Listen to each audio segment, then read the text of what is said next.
so we're going to factor trinomials. Now, when you have a trinomial, that is going to be a 3-term expression. So tri obviously means 3. So you're going to have a 3-term expression. Basically, what that means is that you're going to have 3 terms, which are separated through a plus sign. So I have 1, 2, 3 terms.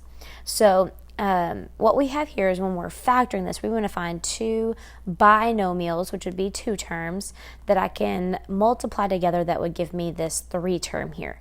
So remember when we had, basically what we're going to do is unfoil. So before we undistributed, now we're going to unfoil.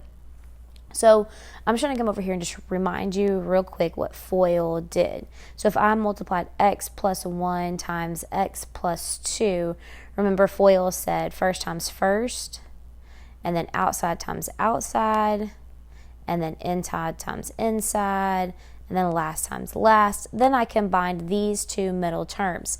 That's what gives me this middle term right there. So this is going to give me 3x.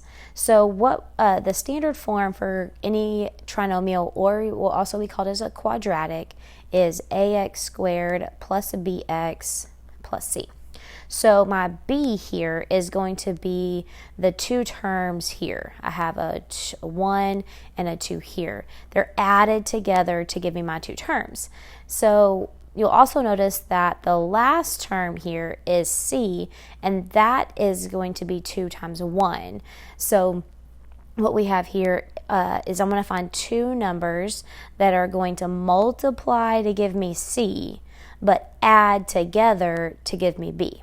So let me look here. So I want to find 2 numbers that multiply to give me 18, but then they add together to give me 11 here. So what I like to do is I like to come over to the side and just list all the factors of 18.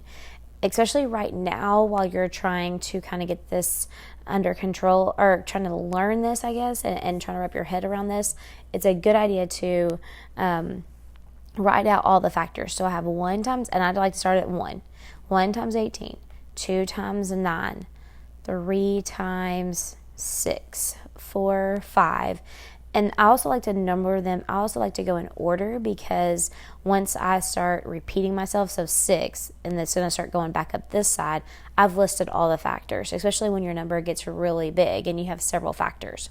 So these are all the factors. So when I multiply these 2 together, they're going to give me 18, which would be basically that L. When I did FOIL, when I did that L, that's going to give me 18.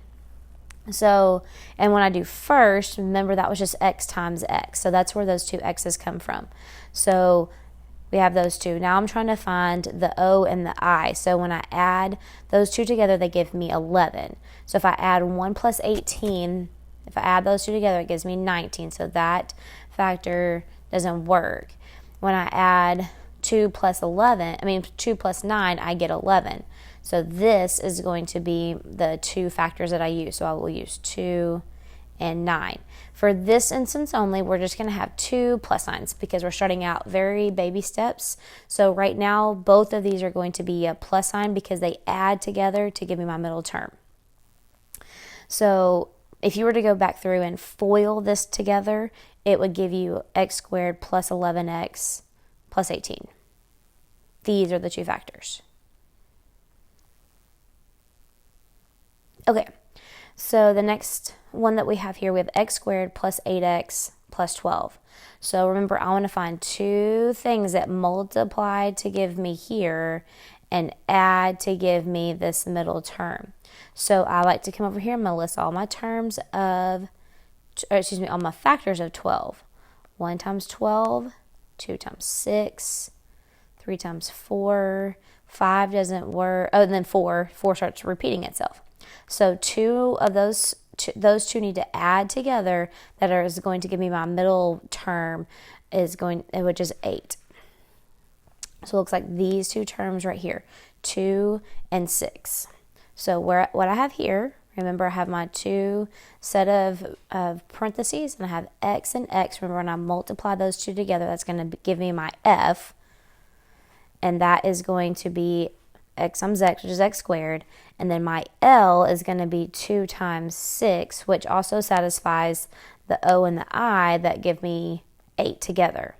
If I were to use 1 and 12, that would give me F and L, but it doesn't give me O and I, because when I add those two together, I would get 13x.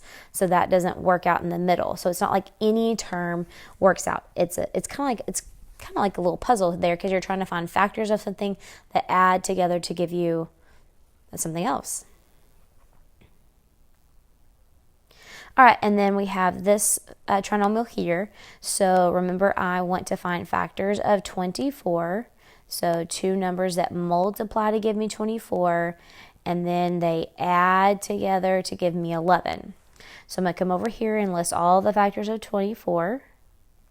So I have 1 times 24, 2 times 12, 3 times 8, 4 times 6, 5 does not go into 24, so then I start back up with 6. When I start going back up the right side, that tells me I've listed all of those factors. That's why I like to list them out in order. So then I'm going to find those two. I'm going to use some of these factors that add together to give me 11. Looks like 3 and 8 add together to give me 11. So when I come down here to write my factors, so to get my first times first, that's just going to be x and x right now. We're going to grow away from that, but right now we're just starting out baby steps, laying that foundation. And then the two factors that multiply together to give me 24 is 3 and 8, so that would give me the L, or the last term. But when I add them together, I'm going to get 11. So if I were to use 2 and 12, if I add those two together, that gives me 13, which would not that would not give me my original trinomial. So you're trying to find